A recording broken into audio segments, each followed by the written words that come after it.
வணக்கம் friends, welcome to Vidya's cooking channel. நான் வித்யா லக்ஷ்மி. இன்றைக்கி பயங்கரமாக ஏமாந்து போனாங்க. இந்த அரேபியன் சீ ஃபுட் ரெஸ்டாரண்ட்டு துறைப்பாக்கமில் ஆம்பியன்ஸ் எல்லாம் ஓகே தான். அங்கே வந்து 299 சொல்லி ஒரு புஃபேன்ட்டு போர்ட் போட்டு வச்சுருக்காங்க. அது சுத்தமாக ஏமாற்றோம். நாங்கள் பூஃபே பார்த்துட்டு தான் போனோம். சரி, ஒரு சூப்பு குடிக்கலாமேன்னு போனோம்.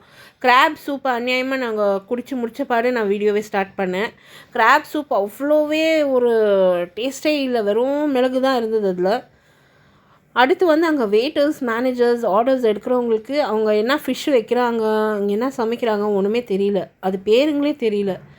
மொறு ப்ரான்ஸ்ன்னு சொல்லி எடுத்துகிட்டு வந்து வச்சாங்க. இதுதான் அந்த ப்ரான்ஸ். பயங்கர டஃப்பாக இருந்தது, கறியை விட டஃப்பாக இருந்தது. அது எப்படி கடிச்சு சாப்பிட்றோம் பாருங்க, எவ்வளோ ரப்பர் மாதிரி இருந்தது அந்த ப்ரான்ஸு. அடுத்து வந்து ஃபிஷ் டிக்கா பிரியாணி. எங்கள் ஹஸ்பண்ட் சிக்கன் பிரியாணி ஆர்டர் பண்ணுறேன்னாரு. நான் தான் ஃபிஷ் டிக்கா பிரியாணி என்னோடய சேனலில் ரெசிபி போட்டு வச்சுருக்கேன், நீங்கள் ட்ரை பண்ணுங்கன்னு சொல்லி தான் நான் தான் ஆர்டர் பண்ணேன். ஸோ இந்த ஃபிஷ் டிக்கா வந்து வஞ்சரம் மீனுன்னு சொன்னாங்க. அது வஞ்சரம் மீன் இல்லை, ஒரே ஒரு மாதிரி ஏரி மீன் வாசனை வந்தது. அண்டு இந்த மீனுக்கும் அந்த பிரியாணிக்கும் கனெக்ஷனே இல்லை. அது வந்து சிக்கன் பிரியாணி ரைஸ் மேலே பார்பிக்யூ பண்ண மீன் எடுத்துன்னு வந்து வச்சிட்ருக்காங்க. அந்த மீனில் சுத்தமாக மசாலா ஊரில் டேஸ்ட் இல்லை.